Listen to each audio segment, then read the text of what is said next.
Olá, você está no canal Amador, vamos aqui falar, continuar a falar de mais contos aqui nessa antologia do Ítalo Calvino. Faz um tempinho que eu não coloco aqui no canal.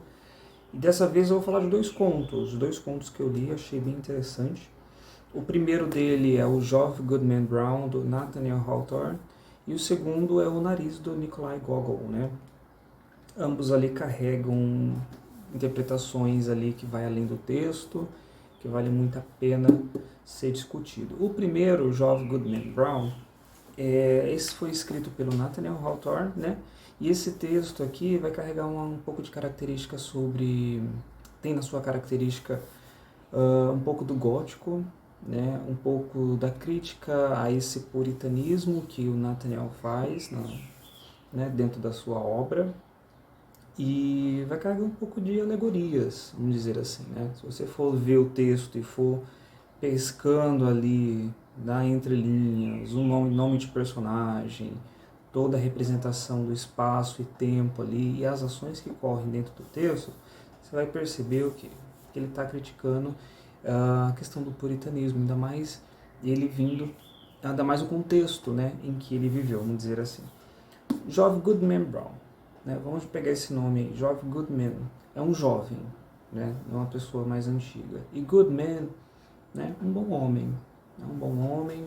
E Brown, Smith, são sobrenomes muito assim populares. Igual vamos supor aqui, fazendo uma comparação com o nosso Silva, o nosso Santos, o nosso Ferreira, que são sobrenomes muito mais comuns. Então, você pegar um Goodman Brown, um bom homem Brown, é como se fosse colocar ali dentro do texto uma generalização, né, desse puritanismo e jovem, né, começo de tudo, né. E ele vai sair ali para ir para a floresta, né, está indo para a floresta. E o que acontece? Ele recebe ali pelo menos um aviso da esposa dele, não da esposa dele, é Faith, ou seja, é fé em inglês. Então você já vê aí um simbolismo, né, a respeito dos nomes, como se fosse a fé pedindo para ele voltar logo, para ele não ir. E por que ele vai para a floresta? A floresta é um campo, vamos dizer assim, desconhecido, né? Ainda mais à noite. É um campo desconhecido, onde você não sabe onde o que você há de se esperar. Então, ou seja, você vai para o desconhecido, você está entregue a isso. E ali você vai ter os demais testes que você pode ter. E esse teste vai além do teste físico, principalmente vai o teste psicológico, né? Onde você vai testar a sua fé. Em Nathaniel Hawthorne, fé, questão de puritanismo, tem tudo a ver. Aí, quando ele entra na floresta, ele de cara encontra um cara lá dentro, né? E assim, ele é uma pessoa puritana, né, entregue ali aos ritos religiosos do seu puritanismo. Aí você imagina que uma pessoa entra numa floresta, e a floresta aqui, dentro desse período, é um lugar desconhecido, é um lugar que é sinônimo de mau agouro, onde você pode encontrar muita coisa ali dentro, e dentro dessas lendas pagãs, por exemplo, a gente vê muito, por exemplo, a questão do filme A Bruxa. Né? A questão do filme A Bruxa, quem já assistiu, a floresta ali tem um papel bem preponderante na vida daquela família, por exemplo. Né?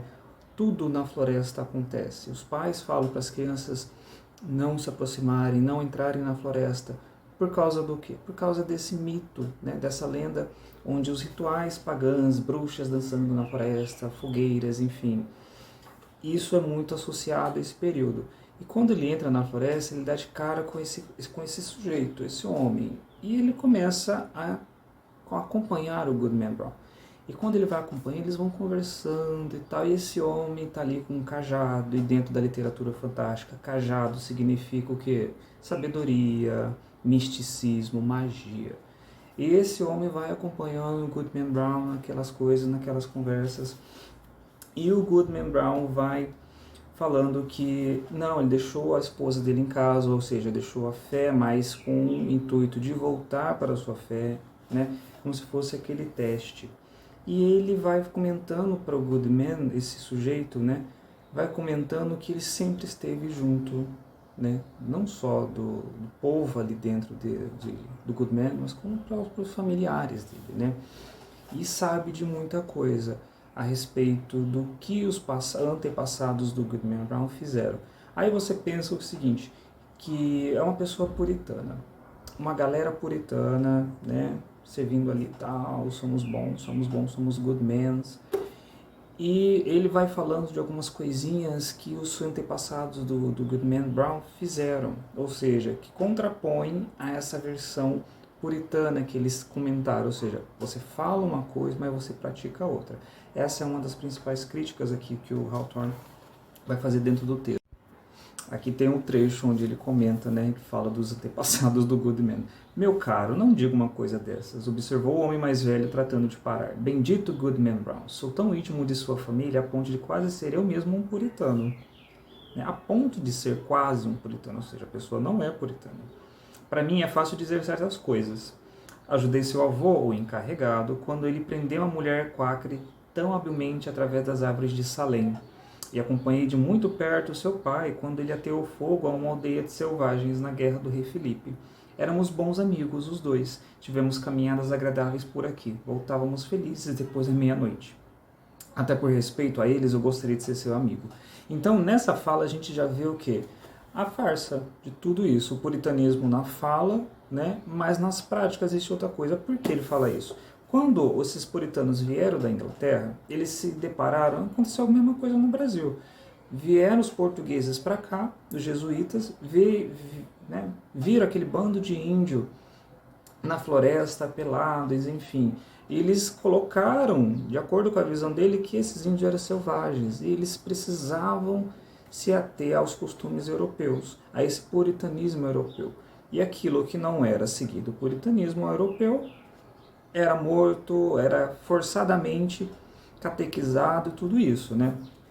E a gente já vê que isso daí destoa um pouquinho da própria ideologia pura, né? Desse benfeitor, desse good man, enfim. Good man na fala, na prática, destroem tudo aquilo que não fazem parte da sua própria ideologia. Então, essa é uma das grandes críticas que você vai encontrar aqui. Depois que ele encontra esse homem na floresta, e com o decorrer que vai acontecendo ali, e com os descobrimentos que ele vai tendo nessa passagem da floresta, a gente vê que o Goodman ele vai entrar na floresta para, digamos assim, sair da sua zona de conforto, sair da sua bolha e encarar aquilo que é verdade, aquilo que é real. Né, aquilo que acontece, que se você for ver, ainda acontece nos dias de hoje, né, entre se falar uma coisa e se praticar outra. Esse conto é fantástico, e não só dentro do gênero fantástico, mas esse conto é muito bom. Aí agora a gente vai para o segundo conto, que é o Nariz do Gogol. Do Gogol eu só li o Almas Mortas, e assim, eu achei esse texto do Almas Mortas muito engraçado, né? Ele tem uns tons ali bem sarcásticos dentro do texto, onde ele vai criticar a sociedade russa, toda a burocracia que há dentro dessa sociedade, e aqui não vai ser diferente. No conto ele vai se debruçar nessa sociedade, principalmente nessas pessoas que ficam ancoradas nessas personas sociais em que eles estão exercendo ali dentro, né? O Nariz é assim, começa com um barbeiro, ele está lá em sua casa e onde ele se depara com um nariz, né? Com um nariz ali fora de um corpo e ele fica se perguntando da onde vem esse nariz, da onde apareceu esse nariz, né? Ele fica esse questionamento. E depois a história já não leva, que ele é dividido em algumas partes, ela já não leva para a história do Kovaliev. É Kovaliev. E esse Kovaliev, ele é esse cara que ele gosta de ser chamado por major, né? E ele é um bom, não digo que é um bom vivan, mas é uma pessoa que é muito bem vista na sociedade e ele gosta disso, né? E certa vez ele acorda e se depara que ele está sem o nariz, né? A história básica é basicamente esse Kovaliev indo atrás do seu nariz. É uma história, né, vamos dizer assim, absurda, né? E ele vai atrás do seu nariz, ele vai passar por vários trajetos, vários personagens, vai chegar na imprensa, vai chegar no jornal, e que vai procurar o seu nariz e as pessoas acham aquilo ridículo. Como assim que uma pessoa pode perder o seu nariz? Então o Gogol vai pegar essa ideia absurda de alguém que pode perder o nariz e simplesmente, do nada, ele sai procurando pela sociedade, pelas ruas ali, pela sociedade, perguntando, e ninguém tem nada a ver com isso, ninguém encontra, ninguém acha a história completamente absurda, e isso atinge principalmente o que? O ego dele, né? Um cara que queria ser chamado de major, agora em outrora, ele perde o nariz, é ridicularizado e ninguém acredita nele. O texto, assim, quando você vai ler, é meio engraçado porque ele faz essas inserções metalinguísticas, né? Ele vai se referir direto ao leitor. Acho que, se não me engano, no Almas Mortas ele também faz isso. Ele vai se referir direto ao leitor. E como eu falei, o texto é dividido em partes, né? E em cada parte ele vai, no finalzinho, ele joga um pouco de névoa, então você não sabe muito bem o que aconteceu depois dali. Então ele vai falar assim, olha, e aqui acaba essa parte, vem algumas coisas que não é necessário contar. E já começa a segunda parte. Isso eu acho bem engraçado e traz esse dinamismo, né? Porque se você for ver, são 3 partes ali bem certinhas, né? Bem divididas, mas que num todo é bem costurado, né? E a crítica, se você for ver, se você pegar o nariz é aquilo que aponta, né? Ou seja, uma pessoa que é extremamente vaidosa, né? Que tem o seu nariz como o seu norte, que olha para o próprio nariz, vamos dizer assim, e se vê sem o nariz, você se vê sem rumo, sem direção, né? Até porque isso envolve questões estéticas que vão abalar ali o ego do personagem, né? E principalmente, o nariz onde você sente cheiro ruim e cheiro bom.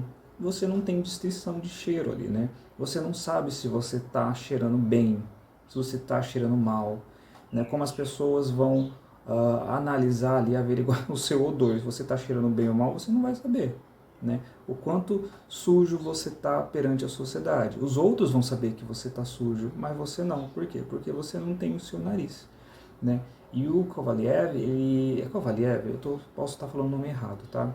Esses nomes russos é difícil de guardar na cabeça. Ele é um cara que também gosta de se envolver com mulheres, por exemplo. Então, a questão de você não ter nariz é uma coisa que vai também afetar essa parte do ego dele. Não só o ego enquanto ele é uma pessoa conhecida da sociedade, mas um ego também enquanto um homem, né? Que procura se envolver com vários tipos de mulheres. Então, eu acho que essa ideia do absurdo, somado a esse tom crítico que ele faz em cima dessas personas da sociedade russa, eu acho isso fantástico. Bom, fica a dica aqui de 2 contos, que é muito bom, né? Eu demorei um pouquinho para trazer, porque eu fiquei matutando um pouquinho sobre esses contos, que vale muito a pena. Eu acredito que eles são encontrados aí tanto em coletâneas como essa, podem ser encontrados em versões separadas, mas se verem, gente, pega, leiam, se divirtam e tirem suas próprias conclusões. Se você gostou do vídeo, curta, se inscreva no canal, tem vídeo aí toda semana e até a próxima.